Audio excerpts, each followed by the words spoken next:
காலையில் எந்திரிச்சோன்னே செடிக்கெலாம் தண்ணி ஊற்றலான்னு போனேன்னா அன்றைக்கி நான் போட்டேன் பார்த்தீங்களா, அந்த தக்காளி மிளகா அதெல்லாமே நல்லா சின்னதாக விட்டுருந்துச்சு. பார்க்குறதுக்கே ரொம்ப சூப்பராக இருந்துச்சு.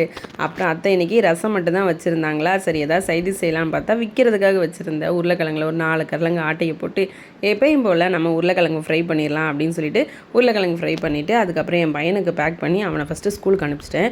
கடந்த 6 மாதமாக அந்த ஃப்ரிட்ஜுன்னு ஒன்று வாங்கி வச்சுருக்கேன். அதை நான் தொட்டு கூட பார்க்க மாட்டேன். அதில் என்ன இருக்குன்னு கூட ரொம்ப ரேராக திறந்து பார்ப்பேன்.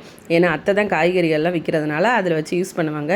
சரி ரொம்ப நாளாக இது நமக்கு வாஷ் பண்ணவே இல்லை, இன்றைக்கி அதை நல்லா க்ளீன் பண்ணிடலாம் அப்படி சொன்னேன். எடுத்தேன்.